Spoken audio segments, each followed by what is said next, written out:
Assalamu alaikum wa rahmatullahi wa barakatuh. On se retrouve à nouveau pour une petite vidéo. Et aujourd'hui, je vais essayer de vous présenter plusieurs livres pour expliquer aux gens qu'est-ce que l'islam. Car bien souvent, on a des amis qui viennent nous voir et qui nous questionnent au sujet de l'islam, qui aimeraient comprendre quelle est cette religion, le pourquoi de cette religion. Et on a donc des questions récurrentes qui nous viennent donc de la part de frères ou de sœurs qui aimeraient savoir quel livre offrir à leurs amis, à leurs voisins, à leurs collègues qui ne sont pas musulmans et qui s'interrogent au sujet de l'islam. Ce qu'il y a, c'est que bien souvent, les livres qu'on leur offre ne sont pas du tout des livres adaptés à leurs questions, soit parce qu'ils sont écrits par des gens qui n'ont aucune idée de la façon dont réfléchissent les Occidentaux et de leur réalité, soit parce qu'ils sont trop théoriques ou qu'ils s'adressent à des personnes qui ont déjà des notions importantes au sujet de l'islam. Alors moi, je vais essayer de vous présenter rapidement quelques livres qui, je pense, sont les plus adaptés euh, à notre contexte pour vraiment expliquer l'islam d'une manière simple, de façon à atteindre l'objectif voulu et non pas de perdre la personne dans des réflexions, dans des livres trop compliqués ou trop techniques. Alors j'ai sélectionné plusieurs livres que je vais vous présenter.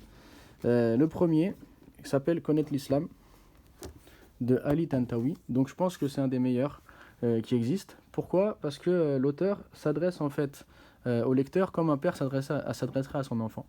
C'est-à-dire qu'il utilise vraiment des mots doux, des mots simples, et il essaye donc à travers ces quelques pages de présenter l'islam à des personnes qui ne connaissent pas forcément l'islam, mais vraiment en s'adressant à eux avec une grande douceur et une grande bienveillance, et en utilisant autant donc les textes coraniques ou les paroles du prophète, salam, que en recourant à l'esprit rationnel auquel beaucoup de personnes pensent adhérer, et en montrant que la raison saine montre la croyance en Dieu, démontre la croyance en Dieu. La raison saine montre l'importance d'avoir une religion. La raison saine permet de reconnaître la prophétie de Mohammed. Donc en fait, il va nous traiter de tout ce qui touche à l'islam, aussi bien en se basant donc sur les textes de l'islam qu'en faisant appel donc à la raison de chacun. Donc c'est vraiment un livre très intéressant et vraiment qui reflète une bienveillance de l'auteur envers le lecteur, qui je pense est extrêmement intéressant à présenter et à proposer à une personne qui voudrait en savoir plus sur l'islam. Ensuite, vraiment le coup de cœur, c'est celui-ci. Donc Islam, voie naturelle. Donc la personne qui l'a écrite a voulu tout d'abord montrer au lecteur pourquoi est-ce qu'on doit croire en Dieu. La nécessité de croire en Dieu, les preuves qui démontrent l'existence de Dieu. Ensuite, une fois que la personne a la foi en Dieu, ben, la religion, l'importance donc d'avoir une religion pour pouvoir cheminer vers Dieu. Et pourquoi est-ce que l'islam est la religion naturelle et la religion qui est conforme à notre fitra, qui est conforme à notre nature saine. Et donc, tout au long de son livre, il monte étape par étape pour permettre à la personne de comprendre en quoi l'islam est une voie, et la voie naturelle, la voie qui correspond vraiment à la nature saine de chaque être humain. Et il y va vraiment petit à petit avec beaucoup de douceur. C'est un livre vraiment très agréable pour une personne qui s'intéresse à l'islam. Je pense que c'est idéal.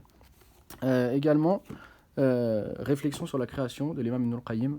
Donc là, à travers ces quelques pages, donc l'imam Ibn al-Qayyim va nous montrer, à travers la création, la grandeur de Dieu. Comment, à travers tout ce qui nous entoure, on peut voir la présence divine et la preuve donc de l'existence donc d'un créateur et qui mérite donc l'adoration. Donc ces trois livres, je pense que réellement ils ont un grand intérêt. Donc le premier, parce qu'il présente l'islam très simplement et comme un père s'adresserait à ses enfants, donc avec beaucoup de bienveillance, en utilisant beaucoup la rationalité. Le second, car c'est un véritable témoignage de foi qui va d'étape en étape, c'est-à-dire qu'il va vraiment commencer par prouver l'existence de Dieu, pour ensuite prouver l'existence et le besoin donc de la religion, et pourquoi l'islam.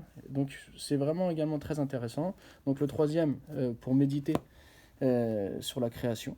Et je pense que toute personne qui lira ce livre ne pourra pas euh, rester comme ça sans ensuite méditer sur ce qui l'entoure et penser que ce monde a pu venir tout seul, qu'il est juste le fruit du hasard. Donc c'est vraiment trois livres très intéressants pour des personnes qui s'intéressent à l'islam, pour des personnes qui veulent en savoir plus sur l'islam. Ensuite, je vais vous présenter deux autres livres qui me paraissent aussi très intéressants. Alors, il y a la personnalité du musulman et la personnalité de la musulmane. Donc, l'auteur, à travers ces deux livres, a voulu montrer quelle est l'éthique du musulman, quelle est tout d'abord sa croyance, comment est-ce qu'il doit se comporter avec son Seigneur, comment il doit se comporter avec lui-même, comment il doit se comporter avec ses frères et sœurs en religion, comment il doit se comporter avec les gens qui n'ont pas la même religion que lui. Donc, c'est vraiment un livre extrêmement complet qui permet de comprendre la richesse et la grandeur de l'islam à travers la personnalité demandée pour un musulman et pour une musulmane. Donc ces deux livres qui s'adressent déjà parfaitement bien aux musulmans, puisque ça va leur permettre de savoir quelles sont les exigences de l'islam envers eux, mais également aux non-musulmans pour leur montrer la grandeur donc, de cette religion en termes donc, de dogme, en termes d'éthique, etc. Et également ce livre-là, qui s'appelle donc L'Islam, qui est aux éditions Asia, qui est, je pense, un des livres les plus complets, un des meilleurs livres, pour vous expliquer grosso modo l'histoire de ce livre. Il y a eu un concours qui a été mis en place afin donc de récompenser l'auteur qui ferait le livre le plus complet sur l'islam. Et donc c'est le cheikh Mohamed Ibrahim Al-Hamed qui a gagné ce concours. Donc il a fait un livre qui est réellement très très complet, qui est riche en informations, qui est écrit dans un style très accessible à tous, où il va expliciter qu'est-ce que l'islam dans tous ses aspects. Donc c'est bon après par contre l'avantage c'est qu'il est vraiment complet, agréable à lire et qu'il a traité toutes sortes de sujets. La difficulté peut-être c'est que voilà c'est un très très gros livre rempli d'informations. Alors bien sûr c'est pas forcément un livre qu'on va lire d'un trait, mais c'est un livre qu'on peut consulter quand on veut savoir qu'est-ce que dit l'islam au sujet par exemple de l'économie, qu'est-ce que dit l'islam au sujet des relations avec l'autre, qu'est-ce que dit et ainsi de suite. Donc c'est-à-dire il va vraiment traiter l'islam sous tous ses angles. Et comme il a gagné le prix donc, du livre le plus complet et le mieux écrit sur le sujet, je pense que si vraiment vous voulez un livre détaillé sur l'islam, c'est celui-ci qui convient d'acquérir.